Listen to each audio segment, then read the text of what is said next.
హాయర్స్ welcome to our channel. ప్రస్తుతం మనతో పాటు దాము బాలాజీ గారు సీనియర్ జర్నలిస్ట్ ఉన్నారు. వారితో ఒకసారి మాట్లాడదాం. సార్ నమస్కారం సార్. సార్ హైడ్రా మళ్ళీ కంబ్యాక్ ఇవ్వబోతుంది సార్. మనకు తెలుసు హైడ్రా పైన కొంత విమర్శలు రావడంతో కంప్లీట్ గా సైలెంట్ అయిపోయింది. కొంత కూల్చివేతలు కూడా ఆపడం చూసాం. అయితే ఇప్పుడు మళ్ళీ న్యూ ఇయర్ సందర్భంగా నెక్స్ట్ ఇయర్ మొత్తం కూడా హైడ్రా రాబోతుంది, కూల్చివేతలు స్టార్ట్ అంటూ వార్తలు వినిపిస్తున్నాయి. అందుకు సంబంధించి రంగనాథ్ గారు కూడా ప్రెస్ మీట్ పెట్టారంట కదా, మరి హైడ్రా రంగనాథ్ గారు ఏం చెప్తున్నారు, ఎటువంటి భవనాలు ఇప్పుడు ఈసారి కూల్చబోతున్నారు సార్?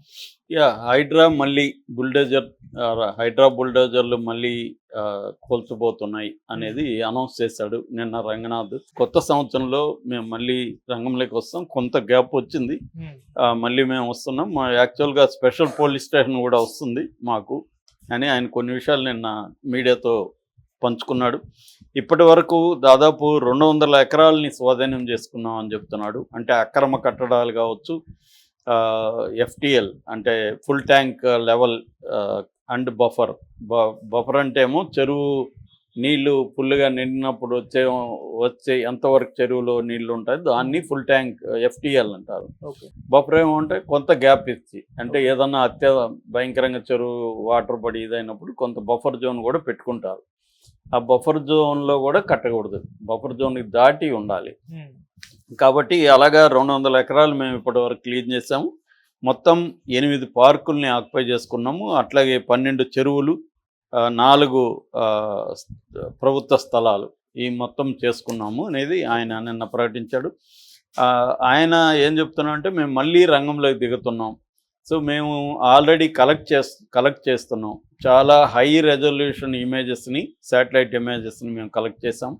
దాన్ని బట్టి ఎక్కడెక్కడ ఆక్యుపై చేసుకున్నారు. దాదాపు 1000 చెరువులకు పైన చిన్న పెద్దవి ఐడెంటిఫై చేశాము.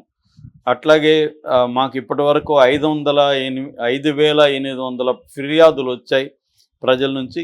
వీటిలో కొన్ని ఎక్కడికక్కడ అసోసియేషన్స్ పంపించిన ఫిర్యాదులకు ఫస్ట్ ఇంపార్టెన్స్ ఇస్తున్నాము. అంటే ప్రజలు కూడా పెద్ద ఎత్తున రెస్పాన్స్ వచ్చింది. ఇక్కడ ఆక్యుపై చేసుకున్నారు, ఇక్కడ 4 ఆక్యుపై చేసుకున్నారు, ఇక్కడ చెరువు ఆక్యుపై చేసుకున్నారు, ఇక్కడ పార్క్ ఆక్యుపై చేసుకున్నారని మాకు కంప్లైంట్లు వచ్చాయి. వాటన్నిటికీ మేము ఒక రోడ్ మ్యాప్ తయారు చేస్తున్నాము. దాన్ని బట్టి మేము ఏం చేస్తున్నాము అంటే 2 రకాలుగా ఆయన చెప్పాడు. ఒకటి జూలై 19 తర్వాత అనుమతులు లేకుండా నిర్మించిన రెసిడెన్షియల్ భవనాల్ని కూలగొడతాం. అవి ఏవైనా సరే జూలై 19 తర్వాత జూలై 19కు ముందు ఉన్నవి రెసిడెన్షియల్ వాటికి వెళ్ళం. 19 తర్వాత రెసిడెన్షియల్ భవనాలని కానీ ఇండ్లని కానీ కూలగొట్టేస్తాం. నెంబర్ 2, రెసిడెన్షియల్ కాని భవనాలు ఉన్నాయి, కమర్షియల్ కాంప్లెక్స్లు ఇవన్నీ ఉంటాయి కదా, అవి డెడ్ లైన్ లేదు వాటికి. అంటే జూలై 19 అనేది లేదు, వాటికి కట్ ఆఫ్ డేట్ అనేది లేదు. కట్ ఆఫ్ ఎప్పుడు నుంచి ఉన్నా కూడా వాటిని కూలగొట్టేస్తాం అనేది రెండవది ఆయన చెప్తున్నాడు. అయితే ఆయన చెప్పింది ఏంటంటే మొత్తం 27 మున్సిపల్ పరిధిలో మేము చేయబోతున్నాము. రింగ్ రోడ్డు వరకు మాకు ఉంది. 27 మున్సిపల్ పరిధిలో మాకు అధికారం ఉంది, మేము కూలగొట్టబోతున్నాం అని చెప్తున్నాడు. అయితే ఇంకొకటి కూడా ఆయన చెప్తుంది ఏంటంటే ఆటోమేటిక్ వెదర్ స్టేషన్స్ని కూడా నియమించబోతున్నాం. దానివల్ల ఏమవుతుందంటే ఎక్కడ వర్షపాతం ఎంత పడబోతుంది అనేది పడకముందే తెలుస్తుంది. దాన్ని బట్టి అక్కడ మెయింటెనెన్స్ ఎలా చేయాలి, నీటి నిర్వహణ ఎట్లా చేయాలి, ముంపు ఇబ్బందులు వస్తే ఏం చేయాలనేది విపత్తు నిర్వహణ దానికి మేము రెడీగా ఉంటాం. అట్లాగే డాప్లర్ వెదర్ రాడార్ని కూడా ఏర్పాటు చేయబోతున్నాం అనేది. అంటే ఇవన్నీ మేము ప్రిపేర్ అవుతున్నాం. మేము గ్యాప్ ఇచ్చినామంటే అర్థం మేము సైలెంట్ అయిపోయినట్టు కాదు. మాకు GHMC చట్టం అన్ని రకాల అధికారాలు ఇచ్చింది. స్పెషల్ పోలీస్ స్టేషన్ కూడా మాకే ఉండబోతుంది. అట్లాగే ఎవ్రీ మండే మేము ప్రజావాణి నిర్వహించి ప్రజల కంప్లైంట్ తీసుకుంటామని చెప్పారు. సో ఓవరాల్గా చూసినప్పుడు ఆయన ఇంకొక ఆరోపణ కూడా ఏం చేస్తాడంటే చెరువులు, పార్కులు, గవర్నమెంట్ ప్లేసెస్ని ఆక్యుపై చేయడం వెనక ఒక మాఫియా ఉందని కూడా ఆయన చెప్తున్నాడు. ఓవరాల్గా ఆయన చెప్పిన దాంట్లో చాలా మంచి విషయాలు ఏంటంటే 12 చెరువులు, 8 పార్కులు, 4 ప్రభుత్వ స్థలాలని విముక్తి చేయడం అనేది మంచిదే, అందులో ఏం లేదు. ఎందుకంటే ఈ మధ్యకాలంలో కొద్దిగా వర్షం పడితే కూడా ఎప్పుడూ రాని ప్లేసుల్లో కూడా వచ్చేస్తాం. నేను కూడా ప్రత్యక్షంగా చూశాను 2-3 సార్లు ఈ మధ్యకాలంలో చూసి. పెద్ద వర్షం పడకపోయినా కూడా ఎక్కడికంటే అక్కడ నిలిచిపోతున్నాయి నీళ్లు. సో దానివల్ల లోతట్టు ప్రాంతాల వాళ్ళు కూడా బాగా ఇబ్బందులు పడుతున్నారు. సో ఈ క్రమంలో ఇవన్నీ క్లీన్ చేయడం అనేది హైడ్రా మంచిదే, ప్రజల్లో కూడా బిగినింగ్లో పేరు వచ్చింది.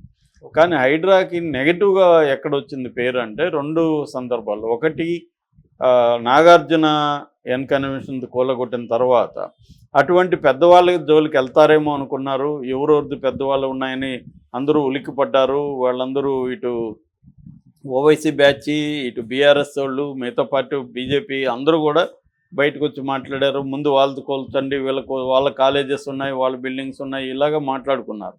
కానీ వాళ్ళ జోలికి వెళ్ళకుండా మిడిల్ క్లాస్ జోలికి, పూర్ పీపుల్ ఇండ్లకి వెళ్ళారు. That is the major problem. రెండవది మూసీ ప్రక్షాళనకు సంబంధించిన ప్రాజెక్టు, మూసీ పునరుజ్జీవ ప్రాజెక్టు. దాంట్లో కూడా విపరీతంగా మార్కులు చేసేసి వాళ్ళ పేద ప్రజల్ని ఇమ్మీడియట్గానే వాళ్ళని కన్విన్స్ చేసి వాళ్ళని ఆల్టర్నేటివ్ చూపించి చేయకుండా ఇమ్మీడియట్గానే చేయడం కూడా నెగిటివ్ వచ్చింది. ఇప్పుడు ఈయన ఏం చెప్తానంటే ఈ మూసి దానికి మాకేం సంబంధం లేదు అనేది రంగనాథ్ ప్రకటించాడు. సో అది ఒకటి. రెండవది ఏంటంటే ఈయన చెప్పినట్టు ఇప్పుడు జూలై 19కి తర్వాత అనుమతులు లేకుండా కట్టు ఉంటే కూల్చేస్తాను అంటున్నారు. కానీ ఇప్పుడు అనుమతులు ఉన్నాయని ప్రజలు చెప్తున్నప్పుడు వీళ్ళు కూల్చేస్తే వాళ్ళు కోర్టులకు వెళ్ళరా? కోర్టులకు వెళ్తే మళ్ళీ పరిస్థితి ఏంటి? ఇక్కడ కూడా మళ్ళీ నెగిటివ్ వస్తుంది. వీళ్ళు రిచ్ పీపుల్ది ఫస్ట్ చేస్తే జనాల్లో మంచి పేరు వస్తుంది. కానీ వీళ్ళు పూర్ మిడిల్ క్లాస్ని టార్గెట్ చేస్తున్నారు, పెద్ద వాళ్ళవి చేయట్లేదు.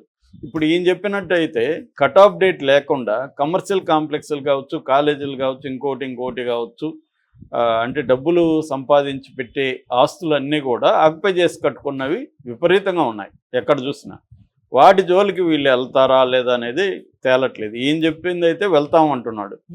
ఆచరణలో అలా, గతంలో కూడా ఈయన ఇట్లాగే మాట్లాడాడు రంగనాథ్. ఆచరణలో అలాగా లేదు.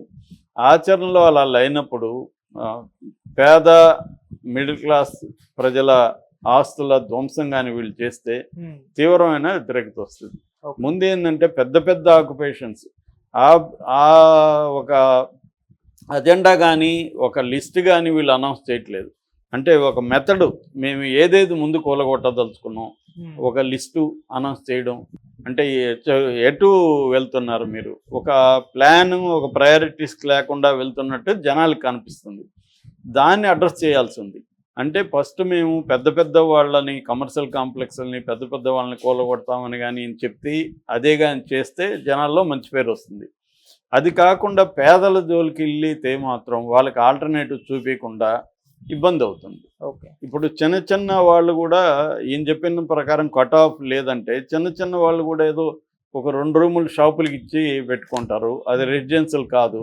ఈయన చెప్పినట్టు ఇప్పుడు అవి కూలగొట్టేస్తారు అనుమతులు లేవని. ఆ మేరకు వాళ్ళు నష్టపోతారు. వాళ్ళు అన్నీ తీసుకునే కదా పెట్టారు అనుమతులు ఇచ్చిన వాళ్ళ మీద ఏం చర్యలు తీసుకుంటాం అనేది కూడా ఈయన చెప్పాలి. అదేం చెప్పలేదు. సో అనుమతులు తీసుకున్నారు, వీళ్ళు లంచాలు ఇచ్చి చాలా చోట్ల తెచ్చుకున్నారు. ఇవన్నీ ఇప్పుడు కూలగొట్టేస్తే అర్ధాంతరంగా చాలామంది ఏంటంటే వాళ్ళ మొత్తం జీవితంలో డబ్బులు సంపాదించి ఇంకా కూడా అప్పులు చేసి ఇంకా ఫర్దర్గా కూడా వాళ్ళ లైఫ్స్ దానికి తాకట్టు పెట్టుకొని లోన్స్ తీసుకొని కట్టుకొని ఉంటారు. అవన్నీ ఇప్పుడు కొలగొడితే వాళ్ళ మొత్తం లైఫ్సే దెబ్బతినేస్తాయి. అలాంటి వాటిని ఎట్లా అడ్రస్ చేస్తారనేది మనం చూడాలి. ఇప్పటికైతే బాగా నెగిటివిటీ ఉంది హైడ్రా మీద. రెండవది ఏంటంటే రియల్ ఎస్టేట్ రంగం కూడా కుదేలైంది అనేది కూడా నేషనల్ ఏజెన్సీస్ కూడా చెప్తున్నాయి. మిగతా నేషనల్ వైడ్ సిటీలతో పోలిస్తే హైదరాబాదు టెంపరీగా అయినా కూడా చాలా ఇబ్బందుల్లో ఉంది రియల్ ఎస్టేట్ రంగం. రిజిస్ట్రేషన్ తగ్గిపోయినాయని, ఇటువంటి వాటినంతా కూడా అడ్రస్ చేస్తారని మనం అనుకోవాలి.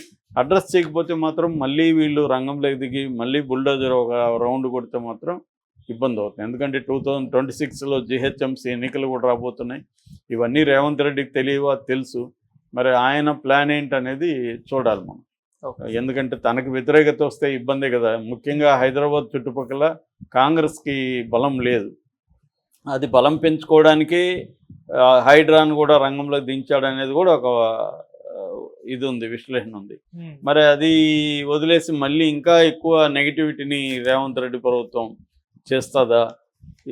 నిజంగానే ఈ హైడ్రా రిచ్ పీపుల్ జోలికి వెళ్లకుండా పేద పీపుల్ జోలికి మాత్రమే వెళ్తుందా? ఇవన్నీ చూడాల్సి ఉంది ఏం జరుగుతుంది. Okay sir, thank you so much.